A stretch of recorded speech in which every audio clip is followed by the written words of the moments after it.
Hola, buen día. El día de hoy vengo a presentarles el reporte de investigación denominado El tratamiento del error en el aprendizaje de las matemáticas. Los autores de la investigación somos el doctor Sergio Correa Gutiérrez y su servidora Mariana Mejía Llaverino. Cabe destacar que esta investigación se realizó en Ciudad Victoria, Tamaulipas, México, con alumnos de tercer semestre de medio superior. Este contenido, al hacer antecedentes de ello, encontramos que existe un bajo desempeño matemático en los alumnos de medio superior, los cuales nos arrojaron las investigaciones PISA y Planea 2017, donde nos muestran que los alumnos se encuentran en el nivel 1, que es el nivel más básico que existe, que no son capaces de, por ejemplo, interpretar tablas, gráficas o bien solucionar ecuaciones con el uso de letras. Simplemente se quedan en lo básico que son operaciones aritméticas.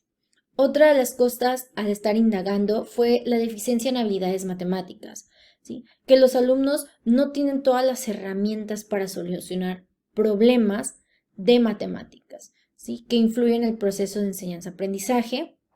La baja autoeficacia de los estudiantes en relación con la asignatura de matemáticas. Qué tan capaces se sienten al resolver problemas de matemáticas y sus actitudes hacia ella. Y por último, la influencia de los factores sociales, personales e interrelacionales que existen. Principalmente nos enfocamos en los fallos o equivocaciones, ¿sí? ¿Qué sucede cuando me equivoco en el aula, tanto como docente como alumno? ¿Qué hago y cómo reacciono ante estas equivocaciones? Las preguntas de investigación se centran principalmente en cómo se perciben y abordan los errores en el aula, por estos dos actores educativos. ¿Cómo influye el error en el aprendizaje del alumno? ¿Cómo lo retoma el estudiante? Si se ve como algo negativo o positivo en el aula y cómo afecta en el aprendizaje, ¿no? Si afecta también la relación docente-alumno o solo el proceso de enseñanza-aprendizaje.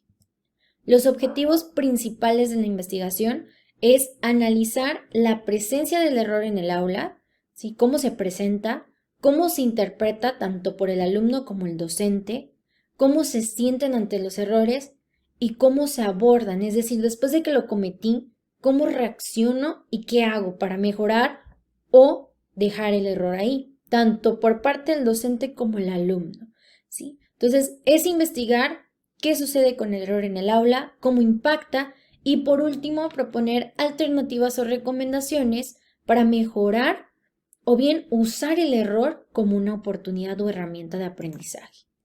El marco contextual, es decir, el lugar donde se hizo la investigación, fue en una escuela privada, la Escuela Preparatoria Profesor Óscar González Blacayer, que, repito, como en un inicio, fue en Ciudad Victoria, Tamaulipas.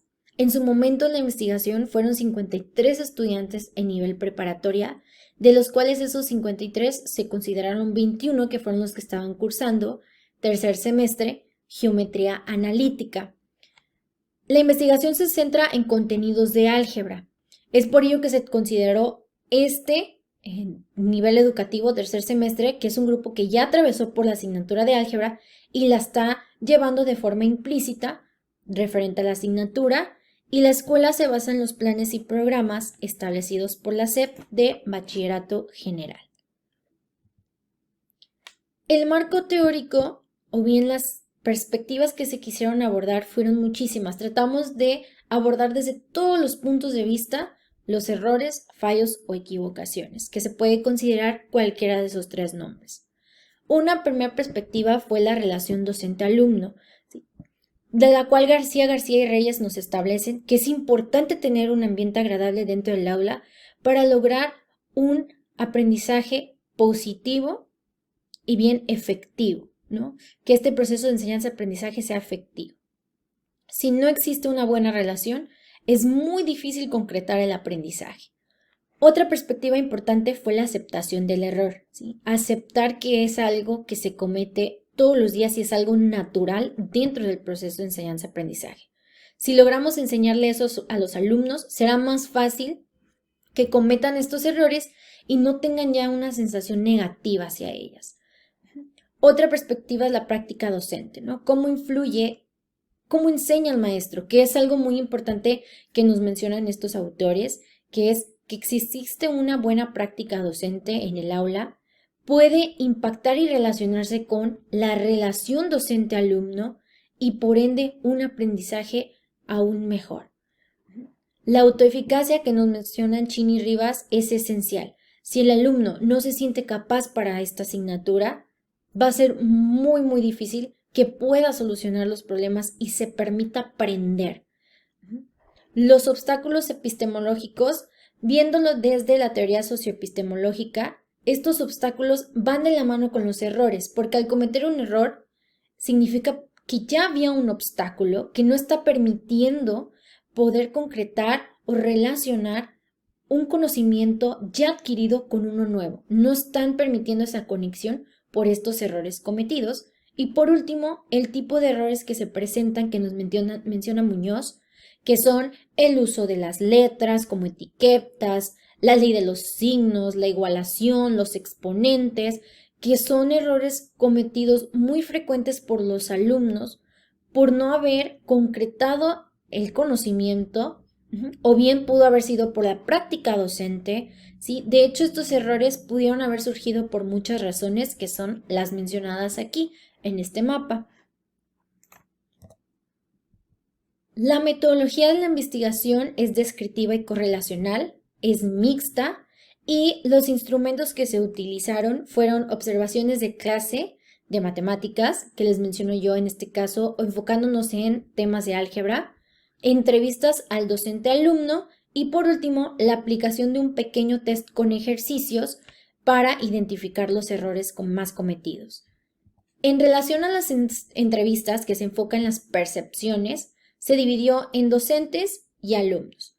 El docente nos mostraba o nos comentaba que el error para él es un área de oportunidad y de mejora, ¿sí? Que es importante cometer errores para aprender de ellos y que él lo que hacía cuando alguien se equivocaba era cuestionarlos, ¿sí? Hacer preguntas de reflexión para que sea el alumno el que llegue a esa respuesta o a ese error.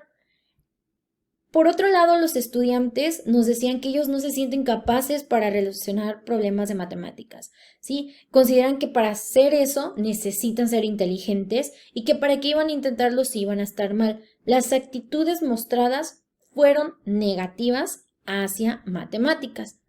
En cuanto a algunos otros alumnos, ellos decían que aceptaban sus errores, intentaban comprender el problema y buscar dónde estaba ese error.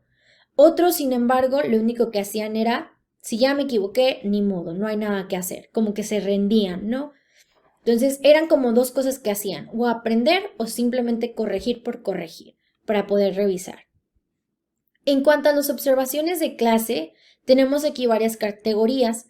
Una de ellas es el ambiente de clase. Siempre hubo una buena relación dentro del aula, alumno-docente. La mitad del grupo se mostró participativa, la otra mitad de forma pasiva. El profesor reaccionaba de forma positiva ante los errores, es decir, si un alumno llegaba, le mostraba o se equivocaba, el docente nunca reaccionó de forma negativa, al contrario, lo que hacía era hacía tres cosas, tenía como tres estrategias. Decirles directamente dónde estaba la respuesta, hacerles preguntas de reflexión o simplemente decirles si estás mal, no estás mal y no darles un porqué. El profesor nos explicaba en la entrevista que era un área de mejora y que siempre hacía preguntas de reflexión. Sin embargo, a la hora de verlo en el salón, hacía preguntas de reflexión a unos cuantos alumnos, no a todos, pero siempre motivándolos a contestar y solucionar los problemas. Los errores más cometidos fueron la ley de signos, el uso de literales, signo de igual, yuxtaposición y paréntesis, al momento de estar trabajando en el aula. En cuanto al pequeño test, que es el desempeño de los estudiantes, se dividió en letra etiqueta, simplificación, sustitución, igualdad y exponentes.